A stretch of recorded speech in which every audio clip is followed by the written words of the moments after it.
ഇന്ന് നിയമസഭയിൽ വളരെ കലുഷിതമായ നിമിഷങ്ങൾക്കാണ് സാക്ഷ്യം വഹിച്ചത്. നിങ്ങൾക്കറിയുന്നത് പോലെ ഏറ്റവും പ്രധാനപ്പെട്ട കാര്യം കേരളത്തിലെ റോഡുകളുടെ ശോചനീയമായ സ്ഥിതി ഇന്ന് പ്രതിപക്ഷം കൊണ്ടുവന്നു. നജീബ് കാന്തപുരം അവതരിപ്പിച്ച പ്രമേയം, അദ്ദേഹത്തിൻ്റെ അടിയന്തര പ്രമേയം തീർച്ചയായിട്ടും ഇന്ന് വളരെയേറെ ശ്രദ്ധിക്കപ്പെട്ടു. റോഡിലൂടെ സഞ്ചരിക്കുന്നവരുടെ എല്ലൊടിയുമെന്നാണ് നജീബ് കാന്തപുരം MLA ഇന്ന് ആരോപിച്ചത്. വകുപ്പുകൾ തമ്മിൽ ഒരു ഏകോപനവുമില്ല, കളങ്കിത ഉദ്യോഗസ്ഥരും കരാറുകാരും ചേർന്ന് കോടികൾ തട്ടിയെടുക്കുന്നു. അങ്ങനെ അദ്ദേഹത്തിൻ്റെ പരാതികൾ നീണ്ടുപോയി. ഭൂരിപക്ഷം PWD റോഡുകളും ഗതാഗത യോഗ്യമാണെന്നായിരുന്നു മന്ത്രി PA മുഹമ്മദ് റിയാസിൻ്റെ മറുപടി.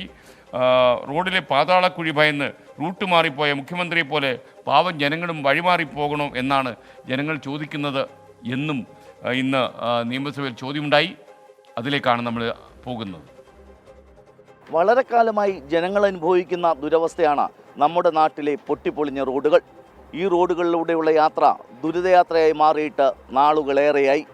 റോഡുകളുടെ ഈ ശോചനീയാവസ്ഥയാണ് പ്രതിപക്ഷം ഇന്ന് നിയമസഭയിൽ കൊണ്ടുവന്നത്.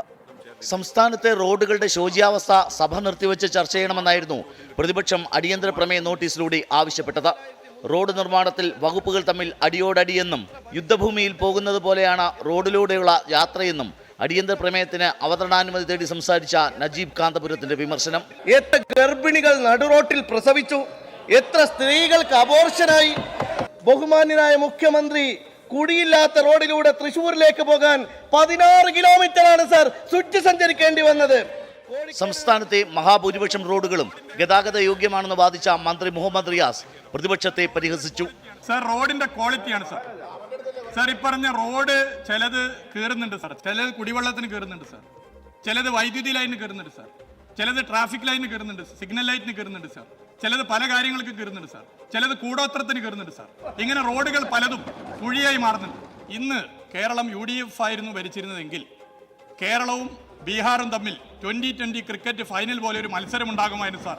ഏറ്റവും അധികം പാലം തകർന്നത് ഏത് സംസ്ഥാനമാണ് എന്നുള്ളതായിരിക്കും മത്സരം. അതില്ലാതെ പോകുന്നത് കരാറുകാരെ അവരുടെ എല്ലാ സ്വാതന്ത്ര്യം അനുഭവിക്കുന്നതോടൊപ്പം തന്നെ കർക്കശ നിലപാട് സർക്കാർ സ്വീകരിച്ചു വരുന്നു എന്നുള്ള നിലപാടാണ്. കരാറുകാർക്ക് കുടിശ്ശിക നൽകുന്നതിൽ അലംഭാവമെന്നും സമയബന്ധിതമായി റോഡ് നിർമ്മാണം പൂർത്തിയാക്കാൻ സർക്കാർ പരാജയപ്പെട്ടുവെന്നും പ്രതിപക്ഷ നേതാവ് VD സതീശൻ. കരാറുകാർക്ക് വൻ കുടിശ്ശികയാണ് സാർ. പല കരാറുകാരും ഒന്നിലധികം വർക്കെടുത്ത ആളുകൾ ഏതെങ്കിലും ഒരു വർക്ക് മാത്രം ചെയ്ത് നിൽക്കുകയാണ്, മറ്റേ വർക്ക് എടുക്കുന്നില്ല. കാരണം അവർക്ക് കോടികൾ പലതരത്തിൽ നിന്നും LSTDയിൽ നിന്ന്, PWDയിൽ നിന്ന്, കിഫ്ബിയിൽ നിന്ന് കോടികളാണ് കരാറുകാർക്ക് ലഭിക്കാനുള്ളത്. അടിയന്തര പ്രമേയത്തിന് അവതരണാനുമതി നിഷേധിച്ചതോടെ പ്രതിപക്ഷം സഭ വിട്ടിറങ്ങി. അതേസമയം നജീബ് കാന്തപുരത്തിന് അധിക സമയം നൽകിയെന്നായിരുന്നു മന്ത്രി MB രാജേഷിന്റെ ആരോപണം. എന്നാൽ നജീബ് കാന്തപുരത്തിന് 10 മിനിറ്റ് മാത്രമേ അനുവദിച്ചുള്ളൂ എന്നും ഡിജിറ്റൽ ക്ലോക്കിലെ തെറ്റാണെന്നും സ്പീക്കർ മറുപടി നൽകി. അത് ഡിജിറ്റൽ ക്ലോക്കിലെ തെറ്റാണ്. ഞാനിവിടെ ക്ലോക്കിൽ നോക്കുള്ളൂ. അദ്ദേഹം 10 മിനിറ്റ് എടുത്തുള്ളൂ. യെസ്, ബഹുമാനപ്പെട്ട മിനിസ്റ്റർ. തലസ്ഥാനത്തെ സ്മാർട്ട് സിറ്റി റോഡുകളുടെ നിർമ്മാണം ഇപ്പോഴും പാതി വഴിയിലാണ്. ഇതേക്കുറിച്ച് ഇന്ന് പൊതുമരാമത്ത് മന്ത്രി പ്രതികരിച്ചതേയില്ല.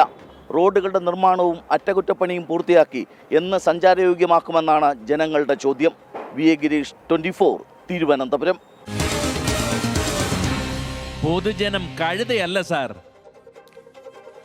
ലോകത്തെവിടെയായാലും ഏത് സമയത്തും 24 വാർത്തകളും ഓഗ്മെന്റഡ് റിയാലിറ്റി പാക്കേജുകളും എക്സ്പ്ലെയിനറുകളും വിശദമായി കാണാൻ ഞങ്ങളുടെ YouTube ചാനൽ നിങ്ങൾക്ക് സബ്സ്ക്രൈബ് ചെയ്യാം.